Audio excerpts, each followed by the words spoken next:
Hi friends. Where are you tuning in from today? Go ahead and type it in the comments, just the name of your town or city. I love seeing where all my wise souls are gathered from. New York, Texas, Idaho, Michigan, you name it. And it always reminds me, we may be far apart, but here on Senior Wisdom, we are close in heart. Now, how are you doing today, really? Are you hanging in there? Feeling okay? Or maybe a little worn out by life lately? Because if you clicked on this episode, there's a good chance something's been weighing on your heart. Let me guess. You've tried to have a meaningful talk with your child, maybe about their future, their health, their spending. And they either brushed you off, rolled their eyes, or changed the subject. You felt ignored, disrespected, maybe even invisible. Am I getting close? Because if you're nodding right now, you're not alone. I've been there too. I know the feeling of holding your tongue because you don't want another argument. I know what it's like to give advice with love, only to be met with silence or worse, a cold, "Okay, Mom, I got it." And that's why we're here today. Because I want to talk about something so many of us face, but hardly ever say out loud. What do we do when our children don't listen to us anymore? When the words we speak seem to float in the air and fall flat? Today, I'm going to walk you through what I've learned, both the hard way and the healing way, about restoring peace, trust, and harmony with our adult children. And I want to tell you right now, you are not the problem. But there is a better way to be heard. And it starts with understanding a few things we might have never been taught. So please stay with me through this entire episode. Because by the end, I'm going to share the one shift, just one thing, that completely changed the way my daughter and I talk to each other. It's simple, but powerful, and it just might work for you too. But first, let's sit with the question that's probably been sitting with you lately. When did things change? There used to be a time when our kids asked for our opinion, when they'd come to us wide-eyed and curious. "Mom, how do I do this? Dad, what should I do?" And now, it's like we've been moved into the background. They've got Google. They've got TikTok. They've got friends who know everything, except how to fold a fitted sheet. And yes, I still fold mine better than any tutorial online. But here's what I've come to understand. Sometimes, the more we try to help, the more they pull away. Not because we're doing something wrong, but because the way we used to communicate doesn't land the same anymore. You see, they're grown now, with grown-up lives, bills, stress, and decisions we're not always part of. But that doesn't mean we stop loving them. It sure doesn't mean we stop caring. It just means we have to learn a new way to connect, a new rhythm, a new language. And that's exactly what we're diving into today. So before we keep going, I've got a small favor to ask. Have you subscribed yet? Go ahead and hit that little bell so you don't miss what's coming next. I've got more episodes just like this one. Stories, tools, encouragement. This space is for you, and I want you to be part of the journey. Now, I've got to ask you something personal. When was the last time you felt truly heard by your child? Not just nodded at, but really listened to? Was it years ago? Was it never? If that's bringing up a memory or a feeling, go ahead and share it in the comments. You never know who might read your words and feel a little less alone today. Because here on Senior Wisdom, we share more than tips. We share stories. We share life. And friend, I've got a story for you. Not long ago, I sat across from my son at the kitchen table. I brought up something small, something I thought would help him. And without looking up from his phone, he said, "Mom, please, not today." That moment, it broke something inside me. I thought, when did I become the background noise in my own child's life? But here's the thing. That moment wasn't the end. It was actually the beginning of something better. Because it forced me to look at things differently. And that's exactly what I'm going to help you do, starting in the next part. We're going to look at why they tune us out. And what we might be missing, without even realizing it. So stay right here. You do not want to miss what's next. It just might help you take the first step toward healing a relationship you thought was out of reach. Let's walk this path together. You ready? Then let's go. Let me ask you something, heart to heart. Have you ever been in the middle of a sentence, Not yelling, not demanding, just speaking gently. And your child looked at their phone instead of looking at you? Oof, that feeling. Like someone took a pin and deflated your spirit in one quiet breath. You're not angry. You're not trying to control their life. You just want them to hear you, to care, to respect the years you've lived, and maybe, just maybe, learn something from them. And when they don't, it doesn't just hurt. It leaves you wondering, what happened to us? If any of this feels familiar, pause right now and comment the number 1 below. Just a simple 1 if you felt dismissed. Or 2 if, by some miracle, your kids always hang on your every word. If that's the case, I want to meet you. Because let me tell you something. You are not the only one feeling this shift. It's happening everywhere. In quiet kitchens, awkward car rides, tense family dinners. It's that under-the-surface distance that creeps in once your kids become adults.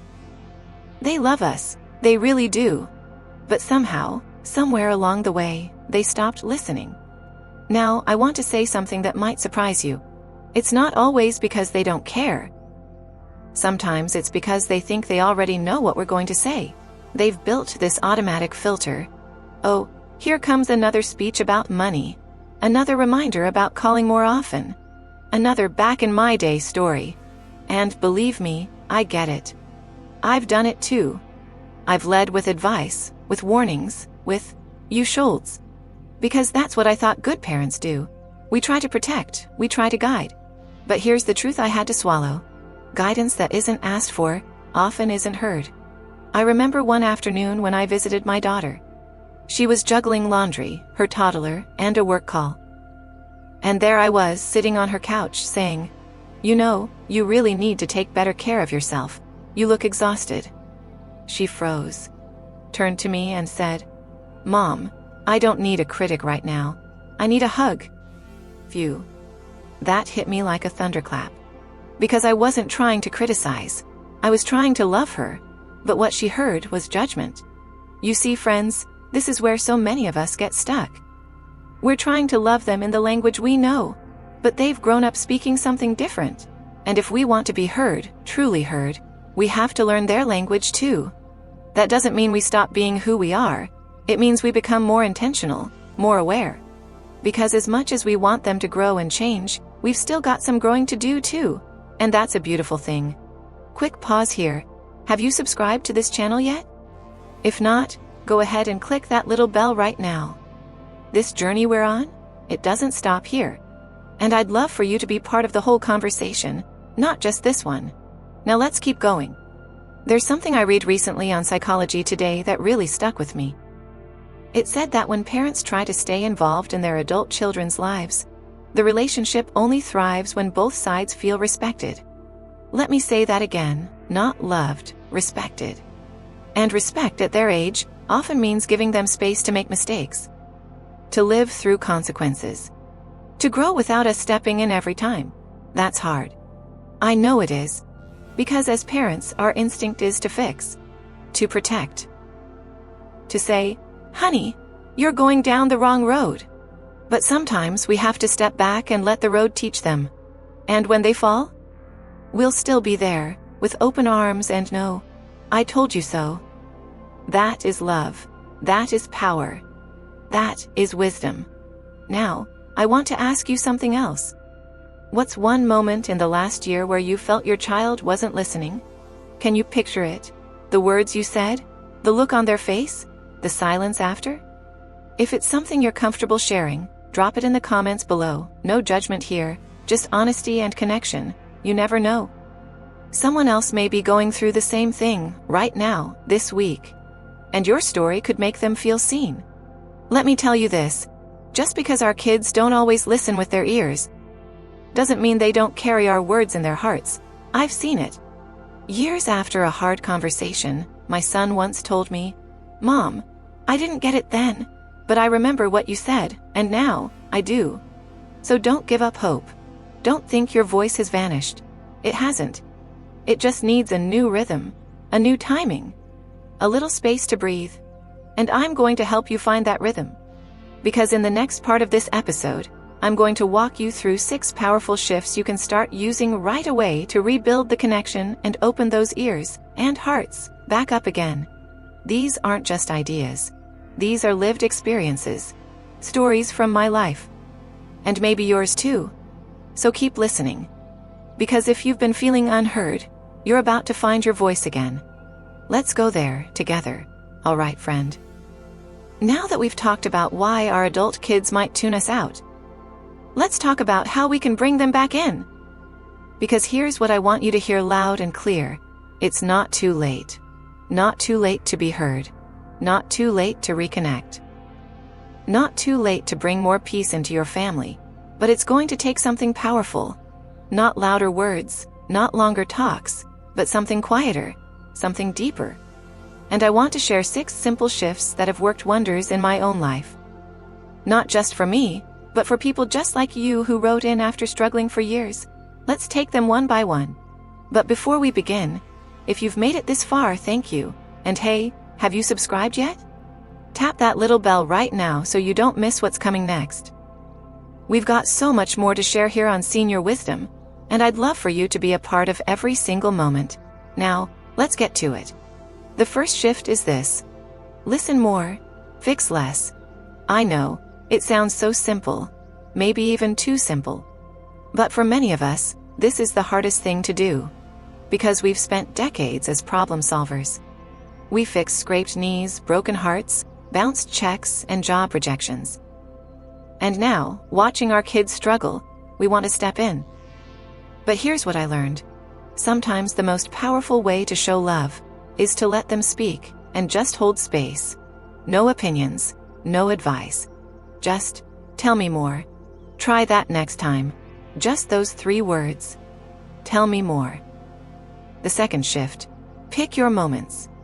Now I know you've probably had this experience. You bring up something important. And suddenly they're checking the clock, stirring a pot, or halfway out the door. Timing matters. Your words are valuable. But if you speak them in a rushed, stressed moment, they won't land. So I started doing something different. I'd say, hey, there's something on my mind. Let me know when you've got 10 minutes. And you know what? That little change gave them the choice. And when people choose to listen, they listen better. The third one might feel strange at first. Trade should for story. You know, the shoulds. You should eat better. You should call your brother. You should stop spending so much. The word should puts people on defense, even when it's coming from a good place. But storytelling, that's different. So instead of saying, you should save more money, I say, back in '92, I learned a hard lesson about saving. I didn't think I needed to until I did. Now it's not a lecture, it's a memory. And memories invite curiosity. Quick question. Which of these have you tried before? Listening more? Picking better timing? Or telling stories? Comment below with the number 1 if you've used one of these, or 2 if you're excited to try them out. Let's swap ideas. This is our little wisdom circle, remember? Now, number 4. Rebuild with curiosity. This one changed everything for me. For years, I'd start conversations with what I needed to say. But one day I flipped the script. Instead I asked, how are you really? What's been stressing you lately? What's something you're proud of this week? And then I just listened. And let me tell you, when your child feels like you care about their world, they start to care more about yours. That's how the door opens again. All right, number 5. Set soft boundaries. I know. That sounds more like something you do with them, not with yourself. But hear me out. Sometimes we accept being spoken to in ways that hurt us, because we think we're being patient, or loving, or strong. But love doesn't mean allowing disrespect. So I began saying things like, I want to talk with you, but I need it to feel respectful. I love you too much to keep having this conversation when we're both upset. Let's come back to it later. Not angry, not dramatic, just clear. You are still the parent. You have every right to ask for kindness.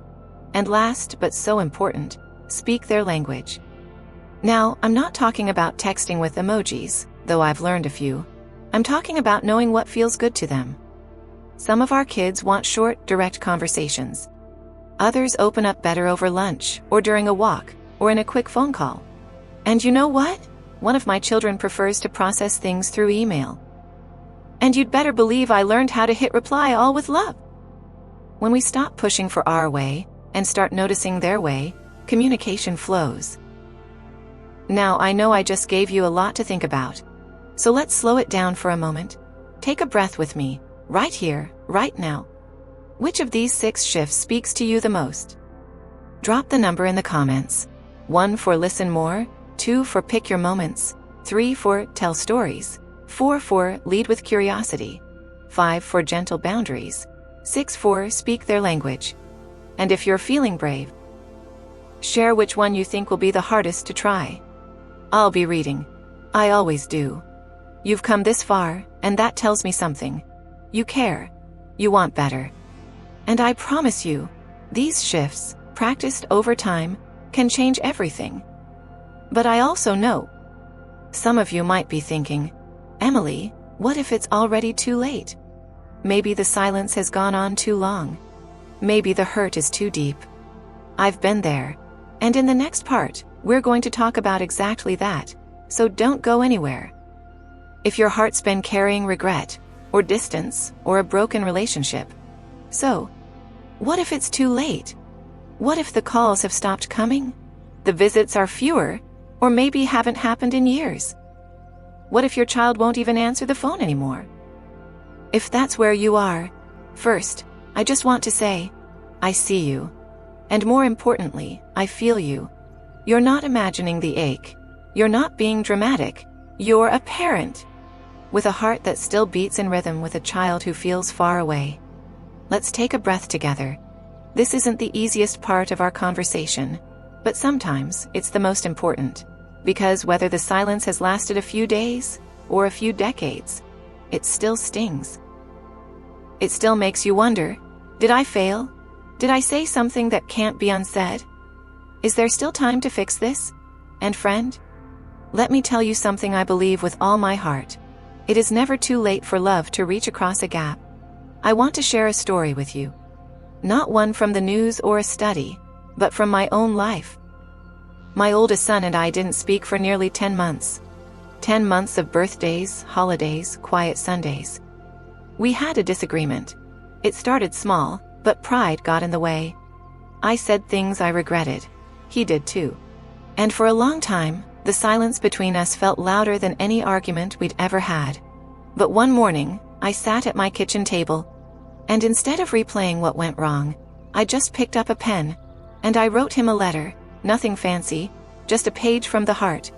I said, I miss you. I'm sorry, I still love you. And I'm here if you ever want to talk. That was it. No expectations, no demands, just love. 2 weeks later, he called. And that was the beginning. Not of everything going back to perfect, but of something new, something softer, something possible. Sometimes, when we think it's too late, what we really mean is, I'm scared to try again. And that's okay. Trying again takes courage. But healing doesn't need fireworks. It just needs one small spark. A text, a letter, a voicemail, a moment of humility. Not to take blame for everything, but to say, I'm still open to connection. I haven't closed the door. That is strength. Quick pause here, sweet friends.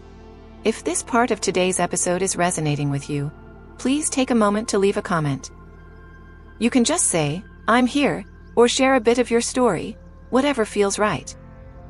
And if you haven't already, go ahead and subscribe to this channel. Because here at Senior Wisdom, we don't shy away from the hard stuff. We talk about it together. And next week, I'm going to be sharing an episode just for those walking through family estrangement. I hope you'll join me. Now, back to us. You might be wondering, Emily, what if I reach out and they still don't respond? That's a real fear, I know. But here's what I've learned. Healing doesn't always look like a Hallmark movie. Sometimes it's slow.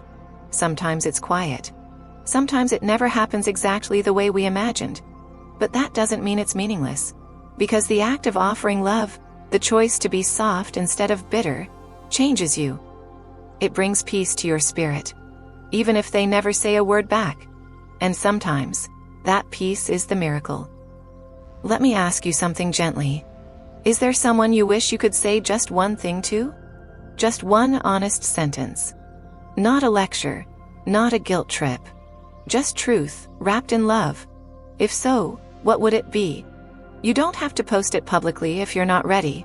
But maybe write it down after this episode ends. Stick it in your Bible, tape it on the fridge, let it live somewhere real. Because holding those words inside for too long can harden a heart that was meant to stay soft. And you, dear friend, were meant to love deeply. That's your gift. Don't let pain take it from you. Now, I know this has been a heavy part of our time together. But please hear me when I say, the door isn't closed. The story isn't finished. And even if your child never comes around the way you hope, you can still live with peace. Because peace isn't always about the outcome. It's about your offering. And when you offer love with no strings, no shame, no scorekeeping, that's a legacy worth leaving. In our final part, coming up next, I'm going to help you remember something I think the world doesn't tell us enough. You are still needed. So stay right here with me. Let's finish this journey together. So here we are, friend. We've talked about the ache of not being heard. We've explored why our kids pull away, even when we're just trying to love them. We've walked through 6 shifts, little changes that can open big doors. And we've faced the hardest part. What to do when the silence lasts too long. But now, before I let you go, there's one more thing I need you to know. You are still needed. Not used to be needed. Not used to be the rock of the family. Not used to be the one everyone turned to. No, you are still needed. Maybe not in the way you were when your kids were small, but in a quieter, deeper, longer-lasting way. You see, being a parent doesn't end when your children grow up. It just changes form. Instead of tying shoes and packing lunches, you offer wisdom, peace, perspective. Instead of bedtime stories, you offer life stories. And those stories can echo in your child's mind longer than you realize. So please don't believe the lie that you've lost your place. You haven't. Your seat at the table of your family still matters. And if that table feels distant right now, pull up a chair anyway, even if it's in prayer. Even if it's through a letter they haven't read yet. Even if it's just showing up for yourself with kindness. I want to ask you something, gently. What's your biggest takeaway from today's talk? Was it one of the 6 shifts? A moment that reminded you of your own story? Or maybe just the comfort of knowing you're not alone? Would you share it in the comments? Even just one sentence, because someone else scrolling through might need to see your words to keep going. This little community we've built right here, it's powerful. You never know whose heart you might touch. Before we wrap up, let me offer a quick recap for anyone who joined partway or needs a gentle reminder. Seedling. First, we asked the hard question, why don't they listen? And we learned. Sometimes it's not about disrespect, it's about how they process love. Seedling. Then we walked through the 6 shifts, listening more, picking the right time, swapping should for stories, leading with curiosity, setting gentle boundaries, and speaking their language, seedling. And then, we talked about healing. The kind that starts with a soft heart and a handwritten note. The kind that says, even if nothing changes, I still choose peace. Now, as we come to the end of this episode, I want to say this clearly. If no one else has told you today, you are doing better than you think. You've come so far. You're still learning, still showing up, still loving deeply. That matters. That is wisdom. And this space we've shared, this moment together, it's proof that your voice still belongs here. Have you subscribed yet? If not, I'd love for you to tap that bell so you don't miss our next talk. I've got more episodes coming soon about grandparenting, boundaries, health, joy, and yes, the power of letting go. And if today's conversation touched you in any way, would you consider sharing this episode with a friend? Someone in your church group? Someone from your neighborhood? Someone who might be sitting at their kitchen table today, wondering if anyone else understands what they're going through. Because together, we remind each other, we're not invisible, We are still here, and we still matter.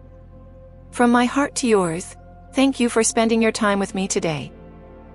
Whether you're in your living room, your porch swing, or sitting quietly with a cup of tea, I feel you, I'm with you. And I'll be right here, same place next week, ready to walk with you again. Until then, be kind to yourself, speak gently to your heart, and never stop showing up for the people you love. Even if they don't always hear you the first time. Because your love, it echoes. Always.